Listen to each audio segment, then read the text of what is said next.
Channel सहायक आचार्य 26,001 को लेके एक नई अपडेट सामने आ रही है दोस्तों।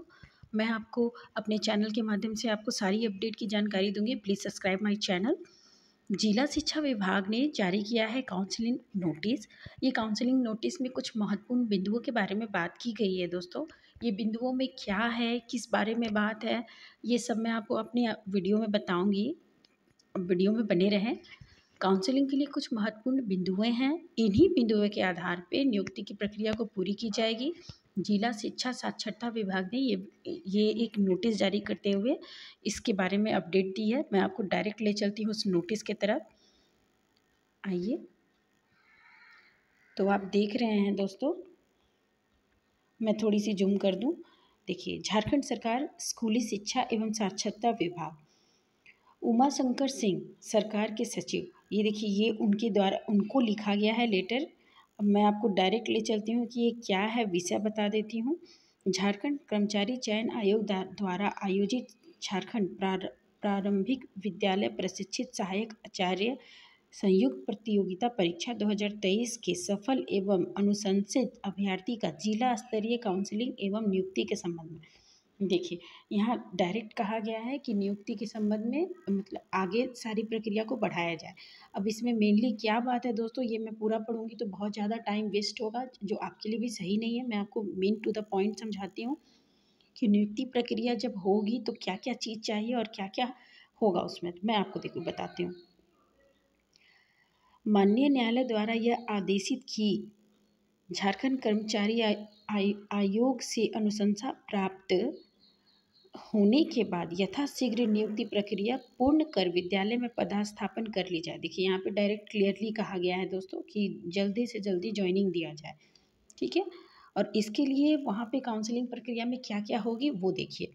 अनुशंसित अभ्यर्थी की काउंसलिंग एवं नियुक्ति प्रक्रिया में पारदर्शिता, निष्पक्षता, समयबद्धता एवं एकरूपता बनाए रखने के उद्देश्य से विभाग द्वारा मानक संचालन प्रक्रिया SOP के साथ दस्तावेज सत्यापन, मिलान का जांच पत्र तथा दैनिक रिपोर्ट खैरियत प्रतिवेदन प्रारूप तैयार किया जाएगा। देखिए दोस्तों, यहाँ पे क्लियरली कहा गया है कि जब काउंसलिंग के लिए बच्चे आएंगे तो SOP के साथ साथ, सॉरी फॉर डिस्टरप्ट, SOP के साथ साथ दस्तावेज सत्यापन, यानी एक बार फिर से आप लोगों का डॉक्यूमेंट्स चेक होगा, डॉक्यूमेंट्स का मिलान होगा, जो आपने पहले भेजा है वो डॉक्यूमेंट्स को, और दैनिक रिपोर्ट जारी किया जाएगा। आप लोगों को दैनिक रिपोर्ट क्या है इसके बारे में मैं आगे बताऊंगी दोस्तों। दैनिक रिपोर्ट करने की कोई ज़रूरत नहीं है, क्या है तो मैं सीधे ले चलती हूँ उन बिंदुओं की तरफ कि क्या क्या होगा। देखिए, काउंसलिंग के टाइम पे आप लोगों को कुछ चीज़ें दिया जाएगा, कुछ चीज़ दी जाएगी। पहला SOP, सॉरी 3-4 चीज़ किए जाएंगे। पहले SOP होगा, दूसरा दस्तावेज सत्यापन, चेकलिस्ट बनाया जाएगा कि हाँ, जो आपने पहले जो दस्तावेज दिए हैं वो आपका सही है, खैरियत प्रतिवेदन, और नियुक्ति प्रारूप, नियुक्ति पत्र प्रारूप, मतलब एक स्पेसिमेन होगा, छोटा सा दिया जाएगा आप लोगों को, जिसमें आप लोगों की नियुक्ति के बारे में, एक तरह से नियुक्ति पत्र ही है ये और कुछ नहीं है। और उसमें उमा शंकर सिंह का साइन होगा, स्टाम्प होगा, ये सब होगा दोस्तों। अब मैं आपको कुछ चीज़ें बता दूं कि काउंसलिंग के टाइम पे आपको एक फॉर्मेट दिया जाएगा जिसको आपको अच्छे से भरना है दोस्तों। देखो, अभ्यर्थी का नाम भरना है देवनागरी यानी हिंदी में, अभ्यर्थी का नाम हिंदी में भरना है, इंग्लिश में भी भरना है, यहाँ पे कैपिटल लेटर में, इंग्लिश में भी, रनिंग लेटर नहीं दोस्तों। पिता का नाम यहाँ पे डालना है, पति का नाम अगर लागू है तो यहाँ कैपिटल लेटर में डालना है। जन्म तिथि, अब जन्म तिथि को लेकर बहुत विवादित है दोस्तों। जन्म तिथि अगर अच्छे से नहीं डालेंगे तो जन्म तिथि आपको प्रॉब्लम हो जाएगा इन फ्यूचर कि आप कितने दिन तक ज्वाइनिंग करेंगे। जन्म तिथि आपको वही डालना है जो आपके आधार कार्ड में है और जितना आपका हो रहा है एग्जैक्ट निकाल के। इसके बाद ये हो गया आप लोगों का। फिर पिता का नाम, पति का नाम, ये सब हो गया दोस्तों। डेट ऑफ बर्थ यहाँ आपको देना है, स्थायी पता देना है, अब जेंडर आपको देना है, वर्तमान पता देना है आपको अपना कि आप कहाँ रहते हैं। और मेनली देखिए आपको क्या क्या डॉक्यूमेंट्स आपको वहाँ पे सेल्फ अटेस्टेड करके देना होगा। सेम वही दोस्तों, सबसे पहले 10th का आपको देना होगा, प्रमाण पत्र, प्रमाण पत्र देना होगा, अंक पत्र और पासिंग सर्टिफिकेट। दूसरा आपको 12th का देना होगा, अंक पत्र और पासिंग सर्टिफिकेट। इसके बाद फिर आप देखिए नीचे चल के तीसरा आपको ग्रेजुएशन का वही 10th 12th ग्रेजुएशन जेटेट अगर आप उत्तीर्ण है तो ऑब्वियस सी बात है आप जेटेट उत्तीर्ण है तभी तो इसमें एलिजिबल है। उसका प्रमाण पत्र देना है आपको और उसका मार्कशीट भी देना है जो NCTE की तरफ से जारी होता है दोस्तों, ठीक है।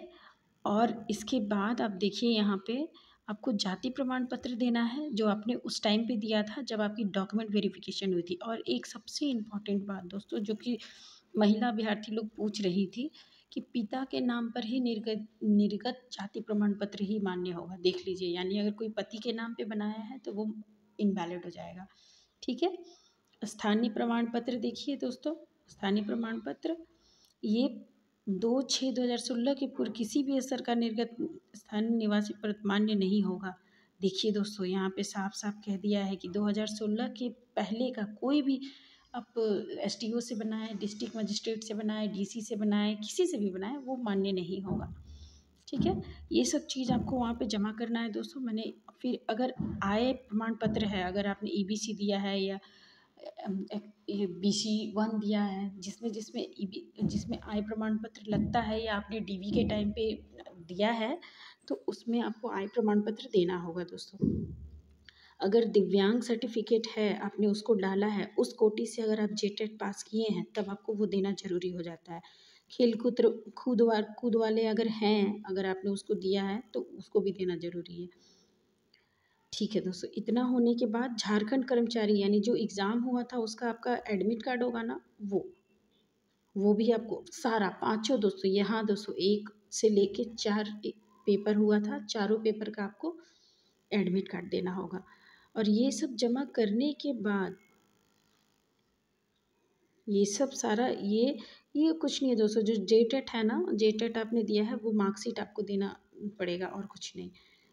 ये सब देने के बाद दोस्तों अपना एक हाल ही में खींचा हुआ फ़ोटो आपको देना होगा। अगर नहीं है तो आप खिंचवा लीजिए दोस्तों। ये ही कुछ बिंदु हैं, टोटल 12 बिंदु हैं दोस्तों। इन्हीं 12 बिंदुओं के अकॉर्डिंग आपका काउंसलिंग की प्रक्रिया को पूरी की जाएगी। हमारे चैनल में बने रहें दोस्तों आगे की अपडेट के लिए। Thank you.